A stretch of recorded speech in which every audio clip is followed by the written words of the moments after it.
Hello and welcome to another edition of Sand Shark Bites. I'm your host, Justin Jarrett, Sports Information Director here at USCB, and not joined as always, but I'm joined by my substitute co-host today, Carlo Peruzza. You probably recognize this guy if you're a regular viewer of the show from Catching Up with Carlo, but he's pinch hitting for Duffy today. And Carlo, good to have you on the program. Yeah, I'm finally happy to be on this thing finally. Yeah, as the actual co-host, not just your little segment, but exciting day for you to co-host the show, and a lot to talk about. It's been a busy week, even though spring break here on campus and a little quiet. Has not been a quiet week on the athletic fields for USCB. A lot going on. Teams were out on the road last weekend, as well as I was out on the road, but a lot happening. Baseball and softball both hitting the road. Baseball took all four at Stillman over the weekend. Had a little bit of a rough day on Tuesday, losing a couple to Middle Georgia, but they are back in action Wednesday at Benedict College, and then another big weekend series coming up against Fisher with 4 games. And I know you love your baseball, boys, and it was a tough day on Tuesday to sit through a couple of losses to a tough Middle Georgia team, but saw some good things out of some young players and a couple of the relievers that are trying to increase their role. And what do you think about USCB baseball so far? You know, so far it's been pretty good. I mean, we've seen a little bit of inconsistency, but I mean, we've seen times where the offense is just so potent that it's hitting everything that they're seeing. The pitching's been lights out. We've had some great bullpen performances by guys like Nick Constant, Colin Tyndall, Zach Burke. I mean, there's potential here. There's definitely potential for a very successful season. Yeah, we've had some tough luck on the injury front and everything, but we've got a couple of weeks to get healthy before we get back to conference play. And like I said, they're going to be at home on Friday and Saturday. Fisher College from Massachusetts, they come down every year. Be playing them double headers Friday and Saturday at noon both days. So hopefully we'll see you out at the ballpark, or you can catch them on Game 1 of the series on the County Channel, the rest of the series on the Sand Shark Game Day Network. And yours truly, these two will be on the call for those games. So yeah, it's, you know, we've got a few games to get right here and get things turned around after Tuesday's losses. And really, I mean, we had won 12 out of 13 before that, so even some of the struggles have come in wins, so that's a good feeling. Absolutely. If we're going to lose them, I'd rather us lose them in non-conference games that really don't mean as much. Yeah, it's been pretty good so far, and 6-3 in conference, so a chance to make a move up. And speaking of tough times in non-conference games, the softball team had a rough go down at the Gulf Shores tournament. Went 1-4, which is not up to their standards. They played so well at the tournament here at home, beating a couple ranked teams. They had a tough time down in Gulf Shores. The bats just disappeared for a few games there, got shut out a couple times, but playing some really tough competition down there as well. It's going to make them better as they go forward. And they're opening up conference play this weekend, going down to Ave Maria. And I know you've warmed up to softball. Last year you were a baseball guy. You weren't too sure about softball, but you've started to become a fan. I have been. I've been doing a lot more commentating for softball this year, and the game's actually pretty interesting. I mean, we have some pretty good players. Like, we got our number 9 hitter, Brittany O'Lean. She's really fun to watch. Marissa Becker, Kayla Boyle. There's some great players, some great pitching performances this year by Abby Pack and Jordan Rooney. It's pretty fun to watch. Yeah, and that's the other thing about that tough weekend in Gulf Shores is Taylor Boykin, the leadoff hitter and right fielder, has been out with an injury. She should be back this weekend. Jordan Rooney has been out with an injury. Hoping we can get her back this weekend, the number 2 pitcher. So, you know, those are key injuries. So we were far from full strength this weekend, and we've seen, you know, with those wins over the ranked teams in the Southeastern Challenge, we've got some real potential, even though all the starters but one are all freshmen and sophomores. So there's going to be some bright days ahead for USCB softball. Absolutely, the future is bright. Indeed, and getting some great performances from youngsters in other sports as well. Men's golf winning the Sand Shark Classic. Newport Laparachkit, our buddy Newport, a frequent participant in Catching Up with Carlo. He's been on 3. Yeah, Noopy. He won the Sand Shark Classic. He shot 1 under for 3 rounds, and the conditions were not easy. The wind was blowing hard. The scores were, you know, not as low as we've seen them in the past sometimes, but Newport 1 under for the tournament. USCB shot 2 under as a team in the final round. came back and won with a really strong field that we previewed it on the show a couple weeks ago. Number 3 in the country, Dalton State. Number 8, Johnson and Wales, both in there. USC at number 13 right now, probably going to be moving up after beating both those teams. So I know you've really come to be friends with a bunch of those golf guys, and that was exciting to see them get the W. Those guys, yeah, they're definitely my buddies.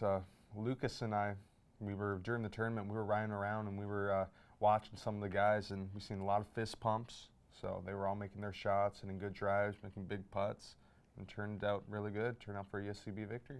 Yeah, incredible recruiting job by Coach Danny Allen since he's been here. Too. Yeah, I mean, you look at last year's team that finished 8th in the nation, and only one guy, Riley Schenk, is the only guy who is in the starting lineup now, who was in the starting lineup then.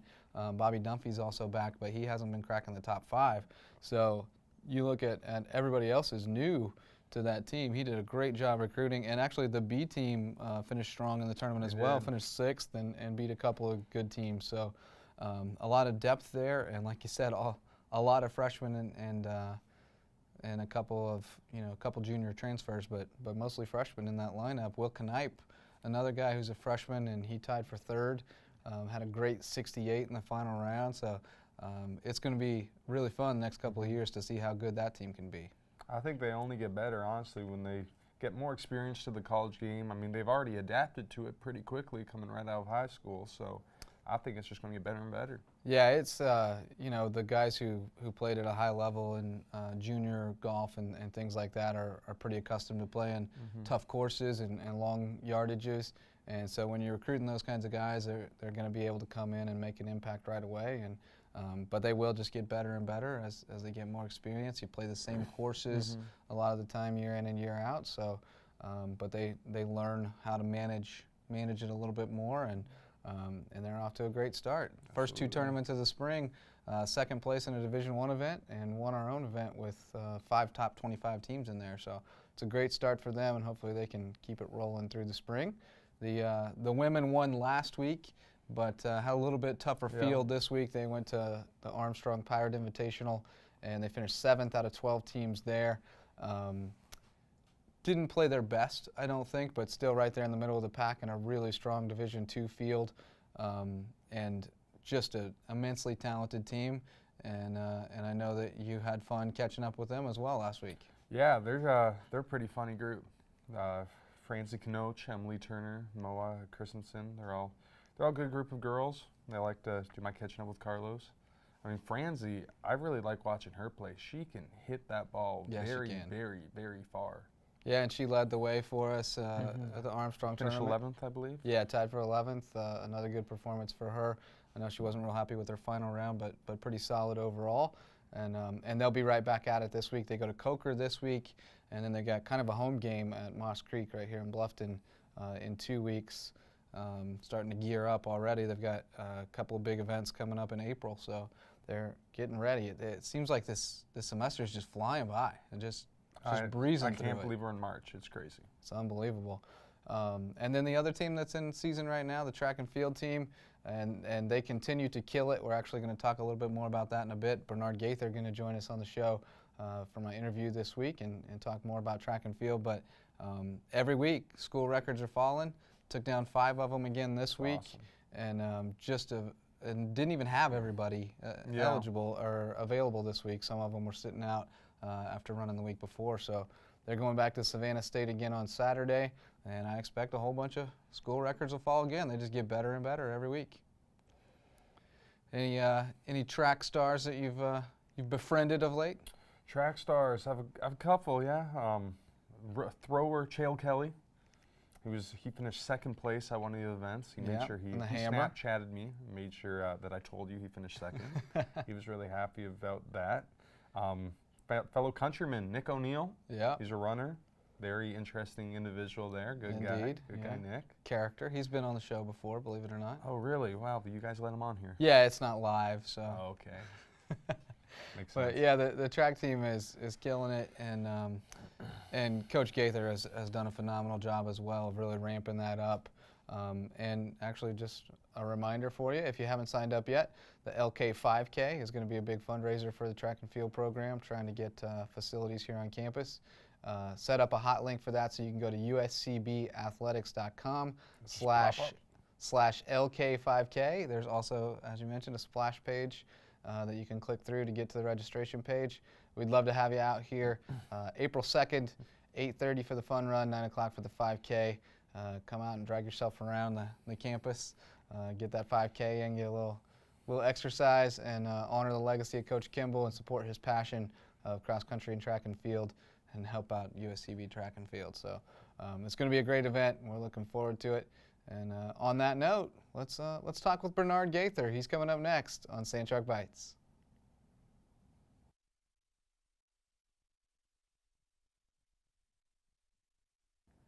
All right, joined now on Sand Shark Bites by Coach Bernard Gaither from the Sand Shark track and field team. And Coach, yes, you're in the midst of it. Your first full season here, taking over track and field. You've been a part of it for a few years as an assistant coach, part-time, right, but taking over full-time this year, and it's got to be exciting for you. Just the way the start you've gotten off to, and the growth in the program.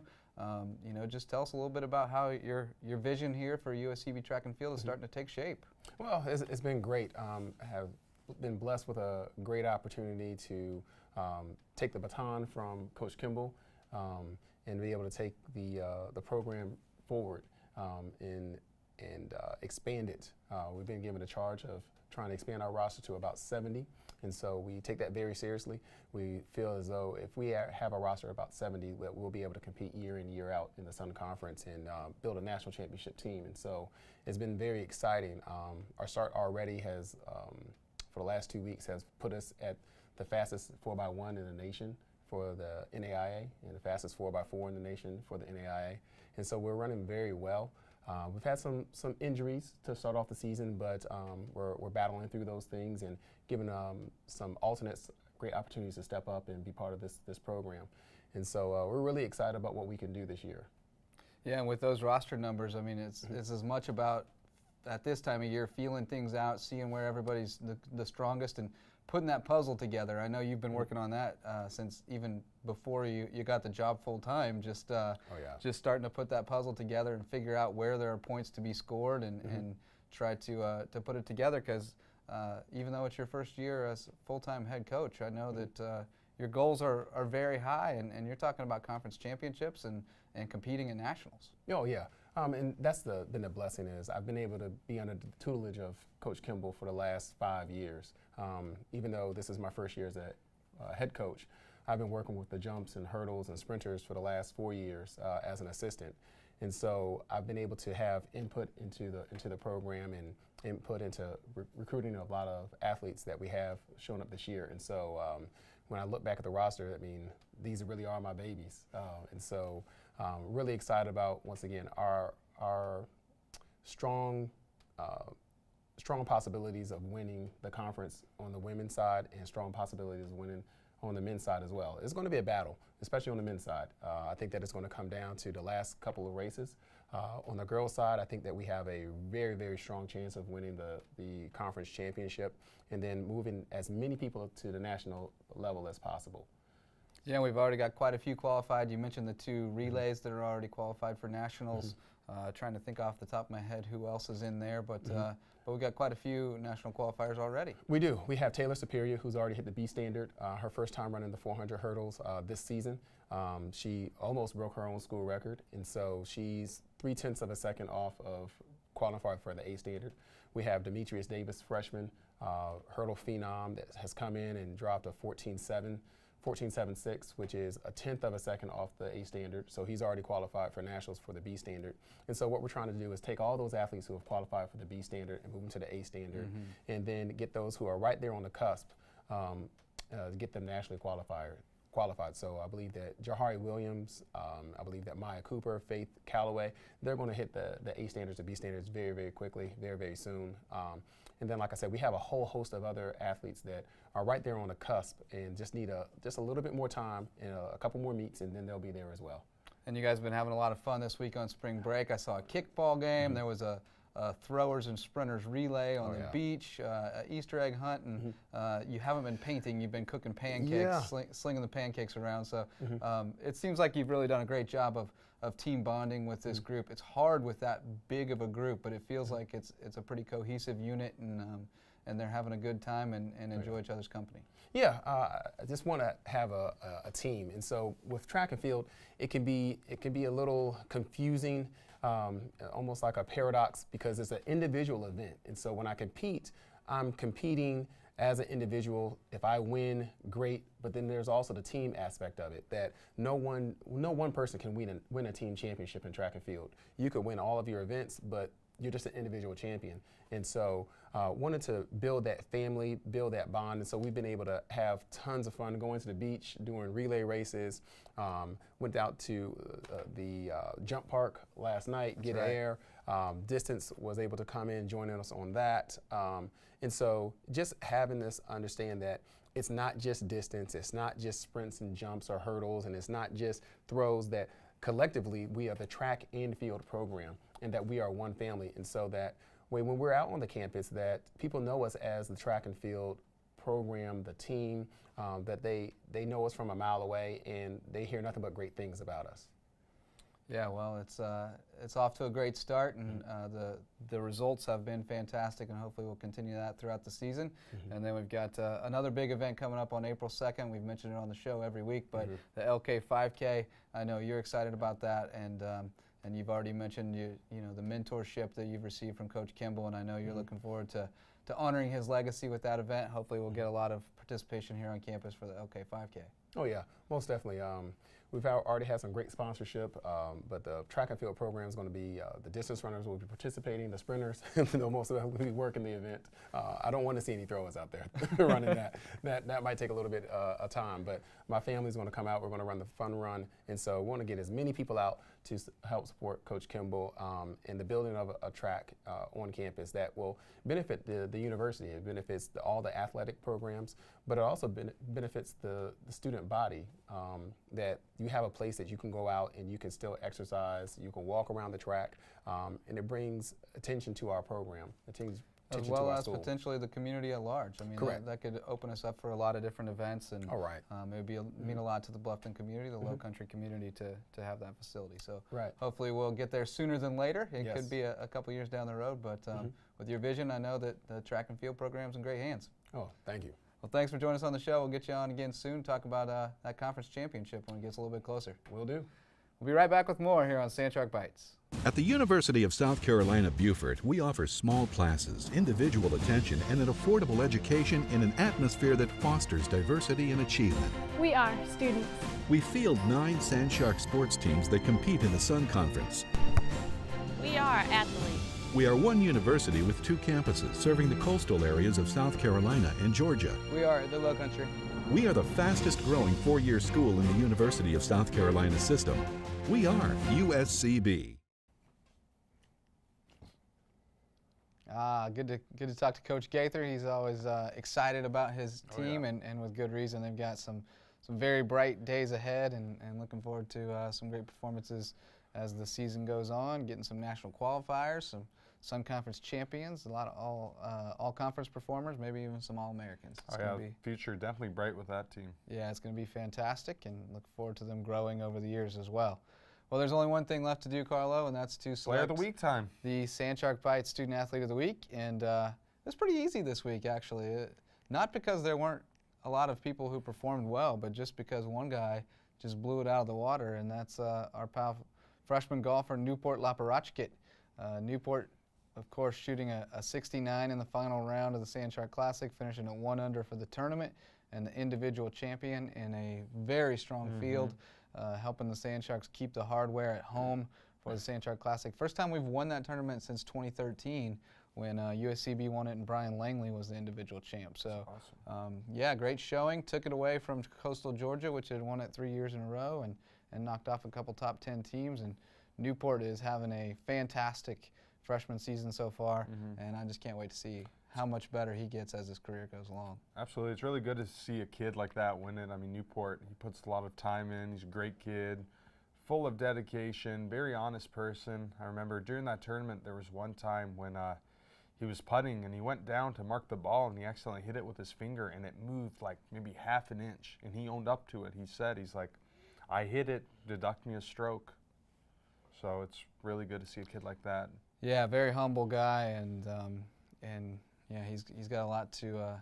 It's hard to stay humble when you're as good at your sport as he is, but he certainly is. So congratulations to Newport, and many more rounds below par for you, buddy, as you go forward in your freshman season and beyond here at USCB. So that's going to do it for this week's edition of Sand Shark Bites.